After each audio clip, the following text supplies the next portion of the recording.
Hello and welcome to a brand new episode of Beat the Experts, brought to you by Falcone Moon Ford. Alongside Mike Bires, I'm Andrew Chiappazzi. AJ, 8 local teams have made the playoffs. Beaver could be the 9th team. There are 13 games this weekend. Let's break them down. Yeah, and for the second straight year, Beaver may need just a little bit of help to try and get into the playoffs. The first stage is easy. Beaver needs to win against Beaver Falls on Friday. But before we make that pick, which I think is actually going to be relatively easy for us, let's just quick reminder of what's at stake and what Beaver needs to do. They can be one of 2 wildcard teams to make the playoffs. The top 2 teams from all 3 Class 3A sections make it. The wildcard teams flesh it out to 8 teams in the playoffs. The simplest scenario for Beaver is this. They win and make sure that there are no upsets in the Allegheny Conference. They'll beat out Shadyside. They'll get in the playoffs no matter what happens in the crazy interstate conference with Elizabeth Forward and Derry and South Park. That's the simplest scenario. That's what Beaver should be worried about. Win and hope that no upsets happen in the Allegheny Conference. And I think that's going to happen. I think Beaver's going to win against Beaver Falls. Beaver is a very good football team. And I think the Allegheny Conference has proven that there's a top tier and those teams will win and there won't be any upsets on Friday night. So Beaver should make the playoffs with a win Friday night. Amen. I agree, AJ. Beaver was 7-2 last year, missed the playoffs. If they beat Beaver Falls as expected Friday, they'll be 8-2 regular season. That's 15-4 over the past 2 years. That's a program that deserves to be in the playoffs, and they're going to win Friday. And I would just hope that everything takes care of itself and the Bobcats get in. Yeah, and just a reminder, they are sort of the leader going into Week 9 right now. So they're playing from ahead. They don't have to play catch-up or anything like that. They just don't need anything weird to happen Friday night. Let's get to some of these other games, because a couple of other scenarios are at play for home games and that sort of thing.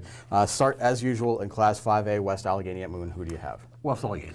Blackhawk at Newcastle. Newcastle's a very good football team. Blackhawk's having a tough year. It's a tough way to go to end your season for Blackhawk, one up the Red Hurricane country, but Newcastle's pretty good. Speaking of a tough final assignment, how about Ambridge hosting Bell Vernon? Wow. That's 8-0 Bell Vernon, one of the top teams in 4A against 0-9 Ambridge. Tough year for the Bridgers again. Aliquippa at Hopewell. Well, AJ, as a Hopewell grad, I always like to see Hopewell fare well, but it's going to be a major, major miracle that Vikings need to even score a touchdown in this game. I'll leave it at that. Elwood City at Quaker Valley. Quaker Valley is going to be the number 2 seed in 3A football when it's all said and done. They were so impressive last week when they blew out St. LaSalle. Quakers will roll. We mentioned Shadyside a few moments ago. They play at Central Valley. How about that? Your thoughts on that game? Because 2 actually pretty good teams. You know what, Central Valley, I'll say this. There is not a football team in the WPIAL that's 5-4 as good as Central Valley. If they didn't have a few injuries that really hurt this team, they would be right in the hunt for a playoff spot. And you know what? They lost that game to Beaver 24-22 a few weeks ago. That really cost them in the playoff hunt. Should be a good football game, but I really expect Central Valley in their last game of the season to go out with a victory. I agree. I think they'll send out a very productive senior class out on a high note. Yes. North Catholic at Freedom. Who do you have?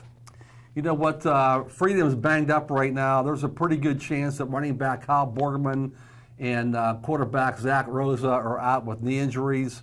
Cardinal Whirl is a very good football team. Their only losses this season are the 3A programs, Central Valley and Quaker Valley.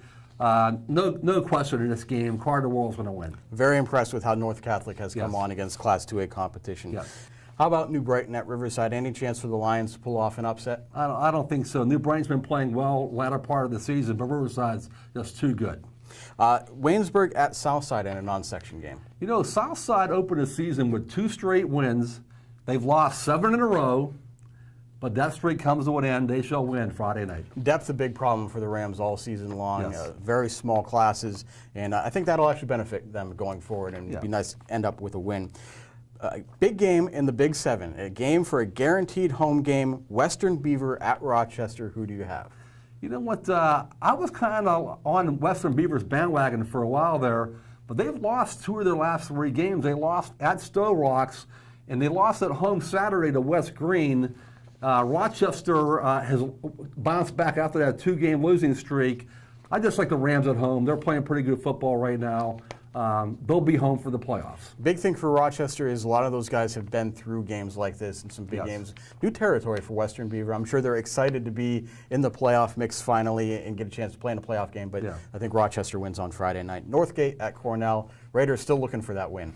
You know what, AJ? I know that Cornell didn't have a football program for 4 or 5 years, whatever that was, but there has not been a win at Cornell football since October 11, 2011.